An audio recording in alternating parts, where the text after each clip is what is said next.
Pemirsa, terima kasih Anda masih bersama kami di Presisi Siang.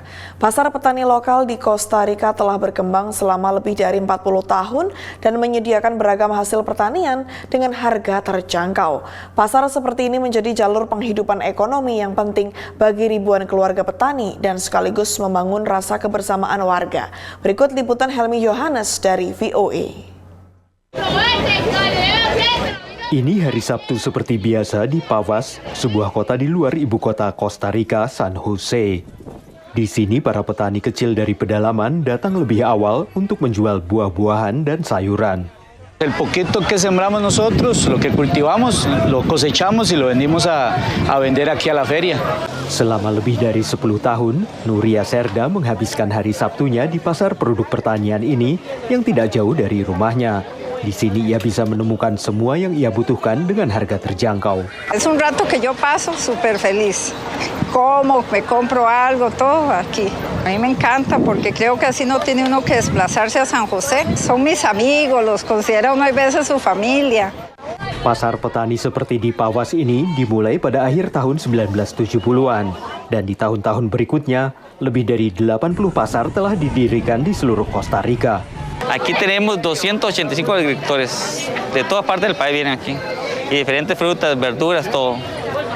Pasar seperti ini membantu menghidupi ribuan keluarga, sekaligus mempromosikan pertanian dan pariwisata Costa Rica. Aquí podemos encontrar todos los productos que nosotros sembramos, los agricultores. Aquí pueden encontrar lechuga, rabanitos, platanitos.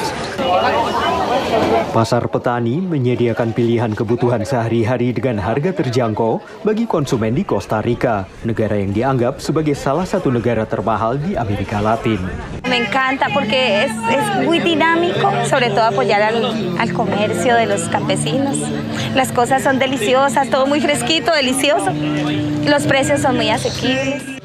Bagi para pelanggan tetap, pasar petani mingguan ini telah berkembang menjadi titik pertemuan budaya dan komersial, serta menumbuhkan rasa kebersamaan dan saling menguntungkan. Ahí ganamos todos, gana el consumidor y ganamos nosotros por lo mismo, porque no hay intermediarios. Dan bagi Nuria Serda, kunjungan ke pasar ini telah menjadi seperti ritual mingguan, serta kesempatan untuk membeli sayuran dan buah segar dengan harga terjangkau. Dari Arlington, Virginia, saya Helmi Yohanes dan tim VOA. Warga Amerika Serikat kini bisa mendapatkan kredit pajak ribuan dolar bila beralih ke mobil listrik alias EV. Tapi survei terkini menunjukkan banyak warga masih bertahan dengan mobil berbahan bakar fosil karena beragam alasan yang membuat mereka ragu. Sebelumnya termasuk soal keterbatasan infrastruktur. Berikut liputan Nova Purwadi dari VOA. Di tengah gerakan elektrifikasi mobil di penjuru dunia, konsumen Amerika Serikat belum sepenuhnya diyakinkan untuk beralih dari mobil berbahan bakar fosil ke mobil listrik alias EV, menurut sebuah survei baru. Many Americans still aren't sold on whether to go electric for their new cars. They're concerned about the price and they're concerned about charging, so when they go on a longer trip, they want to make sure that there are enough charging stations available. About half of Americans, according to the poll, say they're worried about the range of their electric vehicles. And about 4 in 10 say that it may take too long to charge their car or that they don't know of a public charging station nearby. Survei ini digelar oleh kantor berita Associated Press bersama pusat riset Nork Center for Public Affairs Research bersama Energy Policy Institute di University of Chicago. According to a new AP Nork poll, about 4 in 10 people say they are at least somewhat likely to buy an EV, while 46% say they are not. The same survey shows that only about 9% of Americans own or lease an electric vehicle.